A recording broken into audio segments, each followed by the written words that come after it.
আমরা আমাদের সন্তানদের রক্ষা করার জন্য এসেছি, কারো বাপের প্রয়োজনে আমরা এখানে আসিনি। সে এখানে নিয়মিত প্র্যাকটিস করে। তার স্বামীর কথা সে পরিচয় দিচ্ছিল যে একদিনও গলা উঁচু করে তিনি কথা বলেননি। শেরপুরে ছিলেন, তার সন্তানকে স্নান করাচ্ছিলেন দুপুরবেলা, 100 পুলিশ এসেছে, তাকে ধরে নিয়ে গেছে, গায়ে কাপড়টা দেওয়ার সুযোগ দেওয়া হয়নি। কেন নেওয়া হয়েছে জানেন?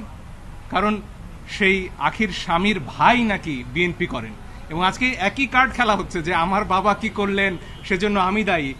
সারা আপা, তার বাবা ডক্টর কামাল হোসেন, হ্যাঁ, তাকে নিয়েও আজকে প্রশ্ন উঠছে, এবং আমরা নাকি বিশেষ উদ্দেশ্য চরিতার্থ করতে এখানে এসেছি। লিপি আপা আরো ভালো বলবেন। সেদিন সকাল 9:15 যেদিন কালকে আমরা তো এই পিটিশন দায়ের করলাম, লিপি আপা বললেন যে বাচ্চারা তো ডাক দিয়েছে রাস্তায় নামার, এদেরকে তো আবার গুলি করবে, আমরা কি কিছু করতে পারি না? এই একটা প্রশ্ন থেকে একজন আইনজীবী হিসেবে দায়বদ্ধতা থেকে আমরা এসেছি। আধা ঘন্টার মধ্যে পিটিশন ড্রাফট করে আমরা বলেছি যেভাবে পারে যে পারে যেন এই গুলিটা থামানোর চেষ্টা করা হয়। আমরা আমাদের সন্তানদের রক্ষা করার জন্য এসেছি, কারো বাপের প্রয়োজনে আমরা এখানে আসিনি।